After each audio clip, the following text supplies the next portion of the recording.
A lot of people think that, oh, adoption is child trafficking, and if we adopt internationally, we're going to be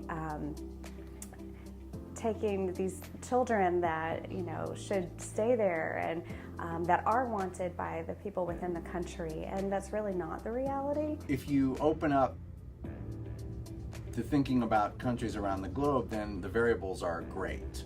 So you're looking at different countries that have different approaches to adoption and different levels of oversight and enforcement. One of the reasons why my wife and I chose China was that we had heard that there was better oversight in that context than we had heard in other countries. So we didn't want to be party to something that was negative, so money changing hands or kidnapping or all the sort of worst kind of nightmare scenarios of adoption. So our choice of China was in part due to that.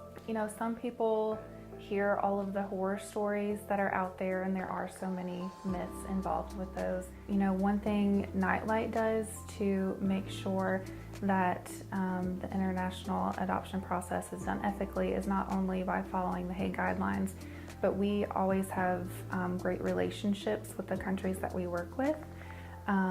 We have staff. I help coordinate the Uganda program. With Uganda specifically, they do an initial investigation first to be sure that the child is in fact abandoned and does not have a family. These children are the ones that are sitting in orphanages, waiting for families.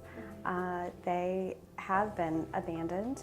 It can vary country by country for how they end up in care, but the majority of them are pretty much the unwanted people within the society, which is very sad.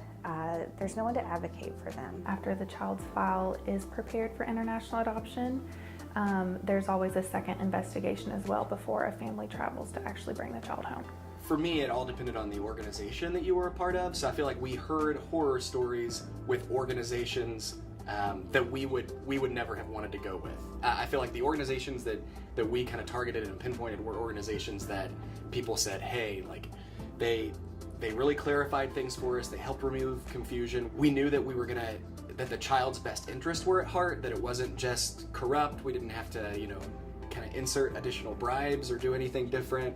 So I think that was the ethical dimension for us. We just heard, the horror stories that we heard were usually regarding either, I feel like, a government-oriented adoption and or particular organizations that if you did a little bit of research, you would find like more and more people saying, hey, don't go with them. I think as we were, really having the conversation actively, the thing that we were trying to think about was we want to make sure that we're with an organization that is an advocate for the child, an advocate for us, and then also just has a credible process and one that's transparent that we could get behind and understand. Do your homework as best you can.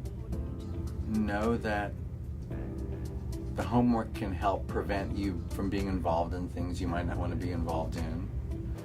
Well, we didn't have a bad experience, and we worked with 2 different agencies in 2 different states.